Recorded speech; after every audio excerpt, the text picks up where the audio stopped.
बच्चों, हम पढ़ रहे हैं कक्षा 7 का विज्ञान विषय का अध्याय 11 जंतुओं और पादपों में परिवहन। बच्चों, इस पाठ के पिछले भाग में हमने समझा था कि परिसंचरण तंत्र क्या होता है। इसी के साथ साथ बच्चों हमने रक्त की संरचना के बारे में भी बात की थी कि रक्त के अंदर जो है लाल रक्त कोशिकाएं, श्वेत रक्त कोशिकाएं, इसी के साथ साथ पट्टिकाणु उपस्थित होते हैं। बच्चों, हमने ये भी समझा था कि किस तरह से धमनी और शिराएं जो होती है वो ऑक्सीजन युक्त रक्त और कार्बन डाइऑक्साइड युक्त रक्त का परिवहन शरीर में करती है। बच्चों, इस भाग में हम समझेंगे मानव हृदय की संरचना के बारे में। इसी के साथ साथ हम ये भी बात करेंगे कि किस तरह से जो स्टेथोस्कोप होता है उसके द्वारा जो हमारे हृदय के स्पंदन हैं उनको सुना जा सकता है। तो चलिए बच्चों शुरू करते हैं, लेकिन उससे पहले हम ले लेते हैं हमारे 2 प्रश्न जो पिछले वीडियो में मैंने आपको होमवर्क के लिए दिए थे। एक बार हम उनका सही उत्तर चेक कर लेते हैं। पहला प्रश्न था बच्चों हमारा कि रक्त कोशिकाएं कितने प्रकार की होती है। तो बच्चों हमने पढ़ा था कि जो रक्त है उसके अंदर 3 प्रकार की कोशिकाएं पाई जाती है। कौन कौन सी होती है बच्चों? लाल रक्त कोशिकाएं, श्वेत रक्त कोशिकाएं और पट्टिकाणु। बच्चों, जो लाल रक्त कोशिकाएं होती है ये लाल रंग की होती है। किसके कारण? हीमोग्लोबिन वर्णक की उपस्थिति के कारण। बच्चों, ये जो हीमोग्लोबिन होता है ये क्या करता है? ऑक्सीजन को अपने साथ में संयुक्त करता है, यानी कि जो आरबीसी है ये क्या करती है? ऑक्सीजन को शरीर के विभिन्न भागों तक पहुंचाती है। बच्चों, जो डब्ल्यूबीसी यानी कि जो श्वेत रक्त कोशिकाएं हैं ये क्या करती है? हमारे शरीर में रोगाणुओं को नष्ट करती है। जो भी रोगाणु हमारे शरीर में प्रवेश कर जाते हैं उन्हें नष्ट करने का कार्य कौन करेगी? श्वेत रक्त कोशिकाएं यानी कि डब्ल्यूबीसी। और बच्चों, जो पट्टिकाणु है ये क्या करते हैं? रक्त का थक्का बनाने में सहायक होते हैं, यानी कि जब कभी भी हमें चोट लग जाती है और रुधिर वहां से बहता है तो ये पट्टिकाणु जो होते हैं वो उस स्थान पर जाकर क्या करते हैं? रुधिर के प्रवाह को रोक देते हैं, रक्त का थक्का वहां पर जमा देते हैं। दूसरा प्रश्न था बच्चों हमारा कि एक स्वस्थ वयस्क व्यक्ति की सामान्यतः स्पंदन दर कितनी होती है। तो बच्चों, किसी भी स्वस्थ व्यक्ति की विश्राम की अवस्था में स्पंदन दर कितनी होती है? 72 से 80 स्पंदन प्रति मिनट तक होती है। कितनी हो जाएगी बच्चों? 72 से 80 स्पंदन प्रति मिनट। तो बच्चों, ये हो गए हमारे दोनों प्रश्नों के उत्तर। अब बढ़ते हैं हम हमारे टॉपिक की तरफ। तो आज का हमारा टॉपिक है बच्चों मानव हृदय। बच्चों, हमें पता है कि हृदय जो है वो कभी भी रुकता नहीं है। हृदय एक पंप की भांति निरंतर कार्य करता है। हमारे जन्म से लेकर मृत्यु तक हृदय जो है वो कभी भी नहीं रुकता है, लगातार कार्य करता रहता है। तो बच्चों, ये जो हृदय होता है एक पंप की भांति कार्य करता है जो क्या करेगा? रक्त के द्वारा पदार्थों के परिवहन के लिए जो है ये बार बार धड़कता रहता है, निरंतर धड़कता रहता है। जिससे क्या होगा? रक्त जो है वो शरीर के विभिन्न भागों तक पहुंच जाता है और इस रक्त के द्वारा विभिन्न पदार्थों का परिवहन जो होता है वो शरीर की प्रत्येक कोशिका तक हो जाता है। बच्चों, ये जो हृदय होता है कहाँ पर स्थित होता है?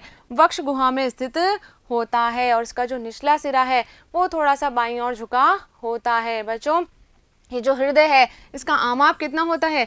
लगभग हमारी मुट्ठी के बराबर। जब हम मुट्ठी को इस तरह से बंद करते हैं तो इतना जो है वो इस हमारे हृदय का आमाप होता है। बच्चों, हृदय जो होता है वो 4 कक्षों में बटा होता है। ऊपर के जो 2 कक्ष होते हैं ये आलिंद कहलाते हैं, जबकि जो निचले कक्ष हैं बच्चों क्या कहलाते हैं? निलय कहलाते हैं। चित्र के माध्यम से समझते हैं बच्चों। कुछ इस तरह का जो है हमारा हृदय होता है। जो ऊपर वाले कक्ष हैं ये क्या है बच्चों?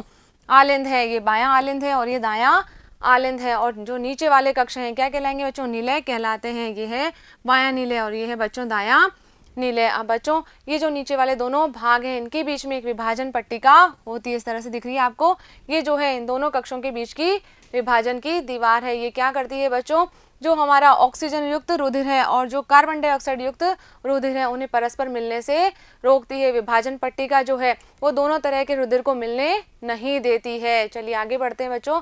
अब बात करते हैं हम हृदय स्पंद की। बच्चों, हृदय की जो कोशिकाएं हैं, जो कक्ष की भित्तियां हैं वो पेशियों से बनी होती है और ये पेशियां क्या करती है? लयबद्ध रूप से संकुचन और विश्रांति करती है, यानी कि सिकुड़ती और फैलती है। जिससे क्या होगा बच्चों? रुधिर जो है वो शरीर के विभिन्न भागों तक पंप होता रहता है, क्योंकि हमारा हृदय जो है एक पंप की भांति कार्य करता है। तो क्या होगा इसमें कि जो रुधिर है वो शरीर की प्रत्येक कोशिका तक पहुंच जाता है। बच्चों, ये जो लयबद्ध संकुचन और विश्रांति हो रहे हैं ये दोनों ही मिलकर हमारी हार्ट बीट यानी कि हृदय स्पंद कहलाते हैं। यानी कि हृदय स्पंद की अगर हम बात करें तो उसमें क्या क्या आएगा?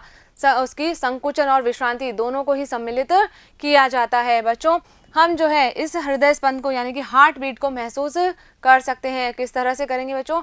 हम अपने वक्ष पर जो है बाईं ओर हाथ रखकर जो है हमारे इस हृदय की गति को महसूस कर सकते हैं। बच्चों, चिकित्सक जो होते हैं वो हमारे हृदय को स्पंद को मापने के लिए एक यंत्र का प्रयोग करते हैं। क्या कहलाता है बच्चों? स्टेथोस्कोप कहलाता है। क्या कहेंगे उसे? स्टेथोस्कोप। चित्र में देखिए बच्चों, कुछ इस तरह का जो है स्टेथोस्कोप होता है। जब कभी भी आप डॉक्टर के पास गए होंगे और आप कहते हैं हमें बुखार है या खांसी है, जुकाम है, तो डॉक्टर क्या करता है? हमारे वक्ष पर जो है इस चेस्ट पीस को लगाता है और ये जो ईयर पीस है इनकी सहायता से क्या करता है? हमारे हृदय स्पंद को सुनता है। बच्चों, ये जो स्टेथोस्कोप है इसके एक सिरे पर क्या लगा हुआ है? चेस्ट पीस लगा हुआ है और इस चेस्ट पीस के ऊपर जो है एक संवेदनशील डायफ्राम होता है जो क्या करता है? हमारे हृदय के स्पंदों को ग्रहण करता है और यहाँ तक पहुँचाता है। तो क्या करेगा? डॉक्टर जो है वो उस ईयर पीस की सहायता से हमारे हृदय स्पंदों को सुन सकता है। बच्चों, इसका जो दूसरा सिरा है इसके ऊपर क्या है? 2 ईयर पीस लगे हुए होते हैं जो एक नली के द्वारा जो है वो इस चेस्ट पीस से जुड़े होते हैं। बच्चों, ये जो स्टेथोस्कोप है इसको हम स्वयं भी बना सकते हैं। कैसे बनाएंगे बच्चों? क्या करना है हमें? 6 से 7 सेंटीमीटर व्यास की एक कीप लेंगे और इस कीप का जो स्तंभ वाला सिरा है उस पर हमें एक नली लगा देनी है। बच्चों, थोड़ी लंबी नली हमें यहाँ पर लगानी है। बच्चों, जो कीप का ऊपर वाला जो सिरा है इसका मुख है उसके ऊपर हमें क्या कर देना है?